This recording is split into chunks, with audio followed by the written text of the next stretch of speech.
أكبر الله أكبر الله أكبر الله أكبر ولله الحمد. الله أكبر كبيرا والحمد لله كثيرا سبحان الله بكرة وأصيلا لا إله إلا الله والله أكبر. الحمد لله الذي جعل الإسلام عقيدة وجعل القرآن إماما وجعل رسول الله صلى الله عليه وسلم أسوة حسنة وللعالمين رحمة وجعل هذه اليوم العيد الأضحى من سنة النبي من المغفرة والعافية. أما بعد أيها الحاضرون أوصيكم وإياي بتقوى الله في سر والعلن واسمعوا ما قال له في كتابه العزيز. أعوذ بالله من الشيطان الرجيم. بسم الله الرحمن الرحيم. يا أيها الذين آمنوا اتقوا الله حق تقاته ولا تموتن إلا وأنتم مسلمون. في حديث النبي محمد صلى الله عليه وسلم قال النبي محمد صلى الله عليه وسلم عظيم أدياءكم لأن يوم القيامة وقائم. Sidang jamaah salat Idul Adha yang dirahmati oleh Allah Subhanahu wa taala. Segala puji selalu kita haturkan kepada Sang Khalik yang menciptakan segala makhluk, sehingga pada satu kesempatan Allah berikan nikmat Islam dan ihsan kepada kita, sehingga mendapat menunaikan satu bagian daripada sunnah Nabi Muhammad SAW untuk sama-sama menunaikan salat Idul Adha.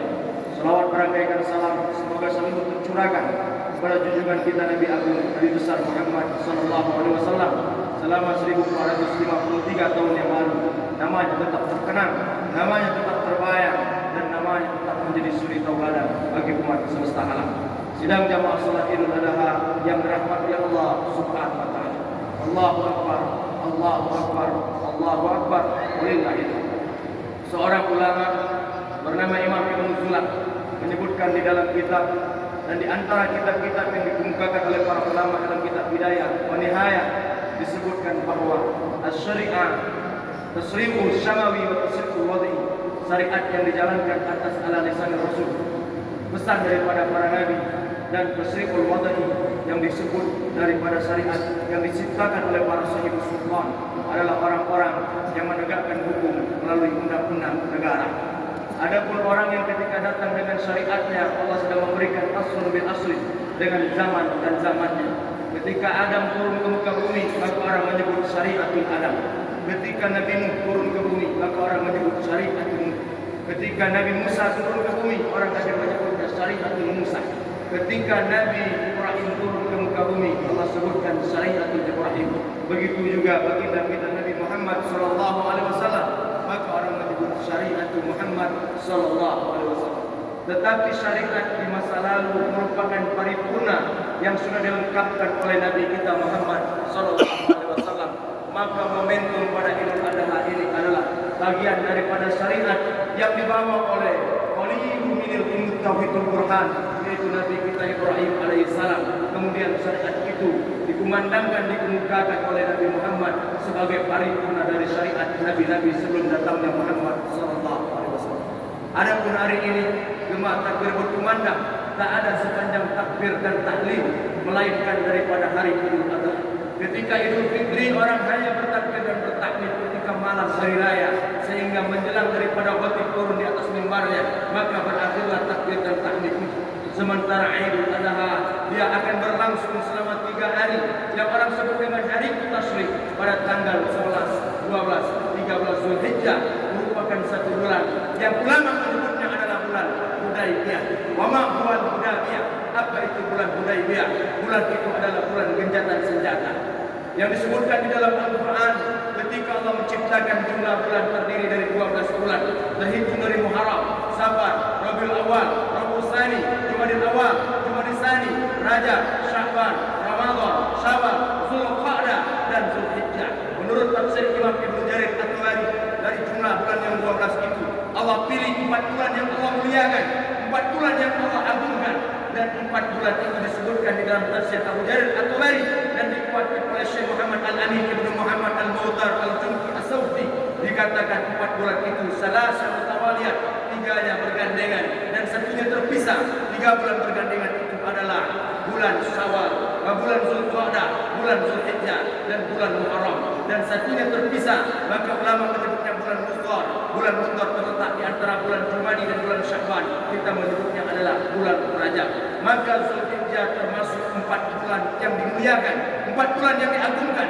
Ada apa di dalam Zulhijjah? saja. Di situ ada bulan Hudaybiyah. Hudaybiyah adalah bahasa bahasa Arab. Bahasa kita adalah gencatan senjata. Ketika hari itu dihentikan perperangan, tak ada darah yang boleh mengalir di kota Makkah dan Madinah. Tak ada kekerasan, tak ada kekuatan yang menunjukkan ya puluha anada. Kamilah yang paling hebat, kamilah yang paling kuat. Diturunkan egoisme di atas kepala kita, diturunkan darah kita. Bagian daripada orang hari itu disebut gencatan senjata. Maka di masa Hudaybiyah terdapat satu masa penceklik.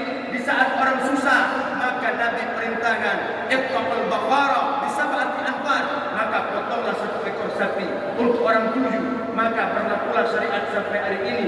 Banyak orang melakukan memotong sapi, satu ekor sapi untuk orang 7. Tapi soyokianya satu ekor sapi untuk orang 7 terjadi pada gencatan senjata. Makan sulit, ekonomi susah, maka tetap diperintahkan untuk berkurban walaupun satu ekor sapi untuk orang 7. Tetapi kalau hari ini tak ada gencatan senjata, tak ada ekonomi yang sulit, seyogia dan seabdol-abdolnya satu ekor sapi untuk satu ekor orang, untuk satu orang, seperti yang disampaikan dalam hadis Nabi. Kata Nabi, "Azimu adiya'akum li'anna yawmal qiyamah mataya." Besarkan hewan kurbanmu karena hewan kurban itu akan menjadi kendaraanmu di akhirat nanti. Kemudian para sahabat bingung apa makna kurban. Dia bertanya kepada Rasulullah, "Ya Rasulullah, wa ma huwa al-adya?" Apa itu kurban ya Rasul? Kata Nabi, "Al-adya wajibu alaina wa sunnatu lakum."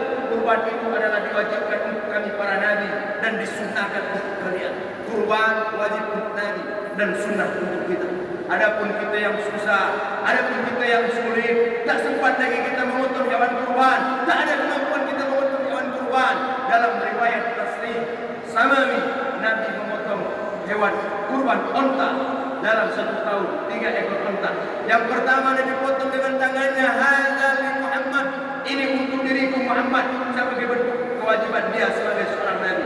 Kemudian dia potong onta yang kedua, hadza li zurriyyati Muhammad, ini untuk keluarga Muhammad. Dan Nabi potong lagi 1 ekor onta yang ketiga, hadza li ummati Muhammad, dan 1 ekor ini untuk umat Muhammad. Jadi kita yang tak punya kemampuan berkurban, Nabi sudah wakilkan kita. Tapi kalau kita punya kemampuan dalam berkurban, kurban tidak mesti setahun, seumur hidup 1 kali. Nabi contohkan di saat Nabi berusia 63, disebutkan di dalam hadis riwayat Imam Tirmidzi, Sa'id bin As radhiyallahu an, Nabi memotong mi'atul ibil, 100 ekor unta. Setiap tahun Nabi tak pernah memotong unta sebanyak itu. Tapi di saat Nabi berusia 63, Nabi memotong 100 ekor unta. Nabi potong dengan tangannya sendiri. Tapi yang membuat sahabat bingung, sampai di angka 63 ekor Nabi berhenti memotong. Kemudian diberikan pisaunya kepada menantunya Sayyidina Ali karramallahu wajhah, suami daripada Siti Fatimah As-Zahra. Orang pada waktu itu tidak menyangka, ternyata setelah Nabi meninggal dunia, barulah sahabat mentakwilkan bahwa Nabi berhenti di angka 63, menunjukkan bahwa dia akan meninggal di usia 63 tahun. Begitu riwayat para ulama. Dengan demikian, umur hidup Nabi tak pernah kosong dari berkorban. Kita yang punya kuasa, kita yang punya harta, hidup berenang di dalam emas, bersayap uang kertas, limpahan jabatan, kedudukan dan pangkat, kesenangan kenikmatan dunia, maka lepaskan dari hartamu untuk memotong hewan kurban itu. Karena sebelum darah itu mengalir, merupakan satu nilai perjuangan seorang syariat Ibrahim di saat Ibrahim diperintahkan oleh Allah untuk menyembelih anaknya. Begitulah kalau seandainya sesuatu belum ada di tangan seseorang. Dulu Ibrahim dengan bahasa kita sesumbar, dia berkata, orang berkata, begitu hebat Ibrahim, setiap tahun dia memotong 1000 ekor domba, 100 ekor unta. Begitu luar biasa Ibrahim. Berita itu terdengar sampai ke telinga Ibrahim. Kemudian Ibrahim berkata, jangankan 1000 ekor domba, jangankan 100 ekor unta, kalaupun Allah perintahkan aku menyembelih anak, maka kata Ibrahim akan kusembelih anak. Ibrahim berkata seperti itu. Saat itu dia belum memiliki anak, saat itu dia belum memiliki keturunan. Tapi ketika anak itu datang, Allah menagih janji Ibrahim. Apakah kecintaannya kepada anak, apakah kecintaannya kepada harta, lebih kecintaannya kepada Allah? Apakah cintanya kepada kekuasaan, lebih menunjukkan bahwa cintanya kepada Allah? Maka Allah masukkan di dalam mimpi anaknya Ismail, dalam mimpinya Ibrahim, Kemudian Ibrahim bertanya dalam ayat Al-Quran, walamma balagha ma'u sa'ya qala ya bunayya inni araka fil manam asbahuka fanzur madza tara. Wahai anakku, dalam riwayat 3 kali bermimpi berturut-turut Allah memerintahkan aku untuk menyembelihmu. Bagaimana pandanganmu wahai Ismail? Kata Ismail, kalau memang itu perintah Allah, lakukan ayah satajuduni insyaallah minas sabirin, maka engkau akan dapatkan aku dalam barisan orang-orang yang sabar. Hikmah daripada kalimat itu, Ibrahim berhasil mencetak anak sebuah hati, belahan jantung, belahan cerita menurut sejarah anak saleh yang memiliki bakti kepada orang tuanya. Bayangkan kalau ada Ismail pada abad dewasa ini, berapa banyak Ismail kecil di dunia ini yang membantah ayahnya. Tapi Ismailnya Ibrahim, sami'ana wa ata'na wahai abah, kami simak dan kami ikuti apa yang menjadi perintahmu wahai ayah. Kita kehilangan ruh daripada generasi muda kita. Kita kehilangan ruh daripada gerakan akhlak anak-anak kita. Terkikis moral mereka, terkikis kepribadian mereka, dan kita kehilangan sosok ayah seperti Ibrahim. Berapa banyak ayah dan orang tua tak sanggup menjadi role model bagi anak-anaknya. Berapa banyak ayah tak bisa menjadi seperti Ibrahim yang dapat mendidik anak, yang dapat memberikan kualitas akhlak, yang dapat memberikan kualitas kepribadian seperti apa yang dikatakan Nabi, manahala walikum minalil Allah bi adabil asali. Tidak ada pendidikan yang lebih baik yang bisa diberikan orang tua kepada anak kecuali pendidikan adab atau akhlak. Tapi abad dewasa ini tak ada lagi akhlak. Orang bangga dengan memakai seragam jilbab mereka. Dia duduk di atas mimbar, kemudian dia tegak di atas taruh pesta-pesta yang begitu hebat. Kemudian dia viralkan lagu-lagu yang tidak mendidik. Kemudian itu menjadi satu kebanggaan bagi tren model anak-anak kita. Di saat mereka kagum dengan hal-hal yang seperti itu, mereka menganggap ada nilai yang dapat mereka tunjukkan, panutan baru. Bukan lagi nabi, bukan lagi ulama, bukan lagi akhlak dan kepribadian, tapi kesenangan kehidupan dunia yang malu tidak lagi dianggap malu. Apa yang tabu orang anggap biasa-biasa saja. Pakaian terkadang-kadang tidak menunjukkan kualitas muslim. Jubahnya hebat, supannya luar biasa, tapi apakah menyimpan hati yang bersih? Jilbabnya panjang, gamisnya hebat, apakah menyimpan hati yang bersih? Maka benar yang dikatakan Nabi, innallaha la yanzuru ila suwarikum wa la yanzuru ila amwalikum walakin yanzuru ila qulubikum wa a'malikum. Sesungguhnya Allah tidak melihat kepada pakaian, tidak melihat kepada harta, tapi yang Allah lihat adalah hati dan amal perbuatan. Bisakah hati kita sebening bagaimana Hajar dan Ibrahim mendidik anaknya? Bisakah kita melihat beningnya generasi muda seperti Ismail kecil yang menuruti perintah ayahnya?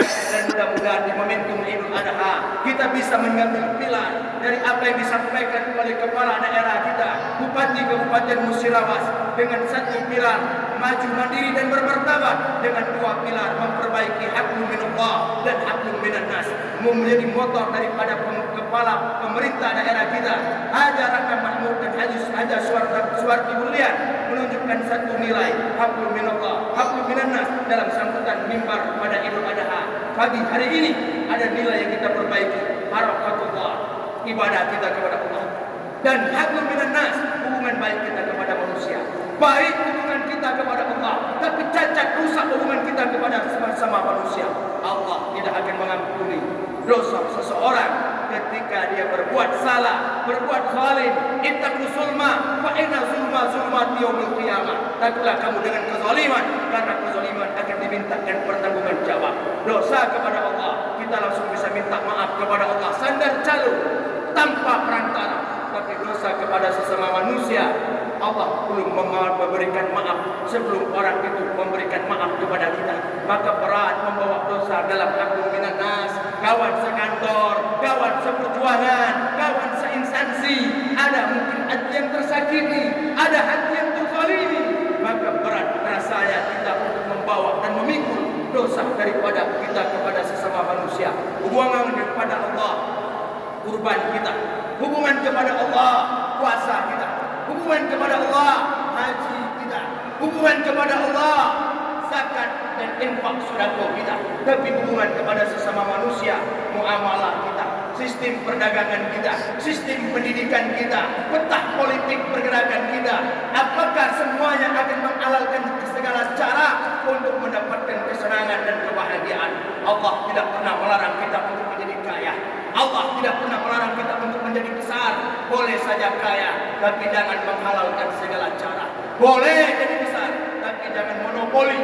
Jangan coba-coba kita berdiri di atas bangkai orang lain dan tersenyum di atas untayan dan derayan air mata saudara sendiri. Kesenangan dan kebahagiaan kita memberikan kesenangan dan tersenyum di bibir orang, tapi kesenangan di atas diri kita bukan menginjak penderitaan di atas orang lain. Takutlah dengan kezaliman, karena kezaliman akan dimintakan pertanggungan jawab. Maka melalui mimbar Idul Adha, Allahu Akbar, Allahu Akbar, Allahu Akbar, walillahil hamd. Baikkan hubungan kita kepada anak, baikkan hubungan kita kepada ayah kita dengan contoh-contoh daripada riwayat dan hikayat yang disampaikan di awal tadi, memberikan takdir bahwa korban haji adalah syariat yang dibawakan Nabi Ibrahim dan diimplementasikan pada syariat umat Muhammad sebagai bentuk paripurna daripada nilai ibadah kita. Hari ini mereka selesai di padang Arafah, dan kepada hari kemarin kita sudah merasakan puasa Arafah, dan ada nilai cekik manis yang luar biasa dalam penderitaan hidup. Akan ada pelangi setelah badai berlalu. Maka jangan pernah khawatir, jangan pernah takut. Kata Nabi la tahaf wa la tahzan yang disampaikan oleh Umar bin Khattab, jangan takut dan jangan sedih. Innallaha ma'ana. Ketika negeri ini tertimpa bala, ketika kabupaten kita tertimpa musibah, ketika kehidupan kita tertimpa ujian, Allah akan memberikan ujian kepada orang-orang yang dianggap dia lulus. Maka Nabi tak ada yang dianak emaskan. La tufariqu baina ahadin min rusuli. Tidak ada rasul yang dianak emaskan. Semuanya mereka dipuji, semuanya mereka ditempa, dan mereka tidak seperti kerangkap ditumbuh di batu. Hidup segan mati tak mau. Kita terlampau banyak ujian sampai menghampiri kehidupan kita. Terapi berapa banyak air mata dan putus asa datang kepada kita. Allah Maha Baik, Allah Maha Pemberi, Allah Maha Pengasih, Allah Maha Penyayang. Dan mudah-mudahan di dalam mimbar Jumat, di dalam mimbar Idul Adha ini, Allah karuniakan kita kaya sosok Ibrahim alaihissalam. Allah karuniakan kita anak layaknya Ismail alaihissalam. Kalaulah seandainya boleh mata kita menatap, kalaulah seandainya boleh kita melakukan dan membuka mata hati kita, berapa banyak hewan kurban yang tersusun. Mereka niatkan untuk ibunya, mereka niatkan untuk ayahnya, tapi niat bukan hanya berangkat dari hati, bukan hanya berangkat dari pikiran, tapi berangkat dari segenap jiwa dan raga kita. Ada ayah yang tak lagi tampak wajahnya, ada ibu yang tak lagi terpandang tangannya, ada tangan-tangan keriput yang sudah menghujam berlumur di dalam liang lahat. Tak ada lagi yang bisa kita temui. Tapi kalaulah boleh di hari yang mulia ini, kalaulah boleh di hari Idul Adha ini, kita meminta kepada Allah, ya Allah, berikan kekuatan kepada ayah dan ibunya, berikan kekuatan kepada orang tua kami, jadikan mereka contoh uswatun hasanah bagi kami. Berapa banyak hati kami menyakiti perasaannya, berapa banyak lidah kami menyinggung hatinya, berapa banyak lisan kami menyakiti hatinya, tangannya tertutup malu, hatinya begitu resah. Ada kekuatan di dalam hatinya untuk menularkan kesenangan kepada anaknya. Kadang kasih sayang mereka tak bertepi, ya Allah. Kasih sayang ayah dan ibu tak bertepi. Semua mereka akan memberikan apa yang mereka punya. Semua mereka akan berikan. Habis hartanya, dia jual kebun parahnya, dia jual kebun sawitnya. Tapi berapa banyak ketika kehidupan senang, ada kesenangan dan kebahagiaan. Orang tua menjadi pembantu di rumahnya, orang tua menjadi babu di rumahnya. Maka hari ini di hari yang mulia, ya Allah, kalau masih ada tangan yang busuk itu, sampaikan tangan kami kepadanya. Semua orang datang berbondong-bondong ke Ka'bah mencium Hajar Aswad, tapi tidak terfikir ke saat Ka'bah tak sampai tangannya, dia lupa di hari yang bahagia ini untuk mencium Hajar Aswad yang sesungguhnya. Siapa itu? Tangan kemuliaan daripada ayah dan ibu. Ambil tangannya, kau sama seperti mencium Hajar Aswad. Ketuk pintu rumahnya, kau sama seperti mengetuk pintu Masjidil Haram. Kau pandang wajahnya, kau sama seperti memandang Ka'bah. Kalaulah mereka masih ada, hembuskan angin kebahagiaan dalam hati mereka, ya Allah. Kalau mereka tiada, ampunkan dosa-dosa kami, ampunkan khilaf kami. Rabbana hab lana min azwajina wa dzurriyyatina qurrata a'yun waj'alna lil muttaqina imama. Jadikan kami pemimpin yang adil, anak yang baik, orang tua yang baik untuk daripada generasi gerakan anak-anak muda kami. Mudah-mudahan kesimpulan dari mimbar Idul Adha ini, kita sanggup menjadikan kurban sebagai pilar daripada ibadah, menunjukkan kualitas harta kita, kekayaan kita, jabatan kita, kuasa kita, dan dengan kurban menunjukkan ada nilai esensi yang paling dalam, ayat tauladan Ibrahim, anak yang berbakti luar biasa, Ismail, dan ada nilai yang paling hebat, yaitu Ka'bah sebagai simbol bagi orang untuk berangkat haji.